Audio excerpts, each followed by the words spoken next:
नमस्कार दोस्तों, मेरा नाम है देव और आप देख रहे हैं ट्वीट्स। यहाँ पे हम उन खबरों की बात करते हैं जो सीधा आपके पैसे और इन्वेस्टमेंट से जुड़ी होती है। दोस्तों, पिछले कुछ हफ्तों में शेयर बाजार ने काफ़ी गिरावट दिखाई। निफ्टी ने 27,000 के पार जाने पर तेजी से गिरावट दिखाई है और सेंसेक्स ने 1,000 पॉइंट्स भी खो दिए। और आईटी पावर और मिड कैप स्टॉक्स ने जबरदस्त उथल पुथल दिखाई है। अब सबका सवाल ये होगा, क्या करेक्शन खत्म हो गया है?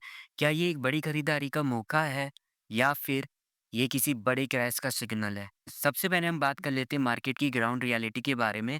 निफ्टी लगभग 1.8% से नीचे गिरा है।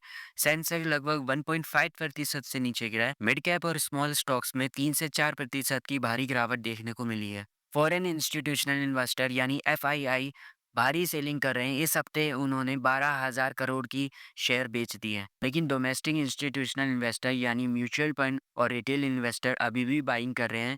ये दिखाता है कि वह किस तरीके से पैनिक ना हो कि अभी अपॉर्चुनिटी का इंतजार कर रहे हैं। एक्सपर्ट्स का मानना है कि ये करेक्शन हेल्दी है क्योंकि वैल्यूएशन थोड़े तेजी से ज्यादा बढ़ गए थे। इससे मार्केट बैलेंस हो रहा है और अब मार्केट अपने आप को बैलेंस कर रहा है।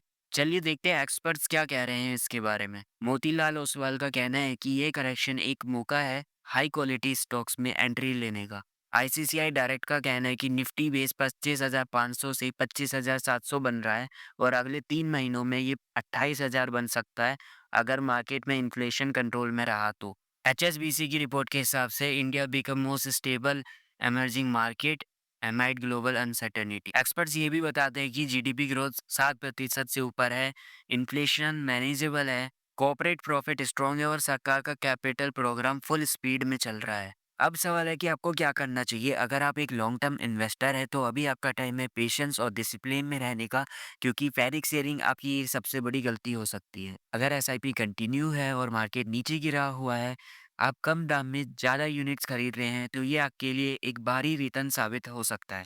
सिर्फ क्वालिटी स्टॉक से बने रहिए। ब्लू चिप्स और लार्ज कंपनीज जैसे HDFC bank, Reliance, TCS, ICCI bank और एशियन पेंट्स, ये ऐसी कंपनीज हैं जो आपको करेक्शन के टाइम पर बाइंग का मौका देती हैं। हाई रिस्क स्टॉक में एक्सपोजर कम कीजिए। अगर पोर्टफोलियो में ज़्यादा स्मॉल कैप है तो उसे रीबैलेंस कीजिए, क्योंकि हमेशा क्वालिटी क्वांटिटी से ज़्यादा बेहतर होती है।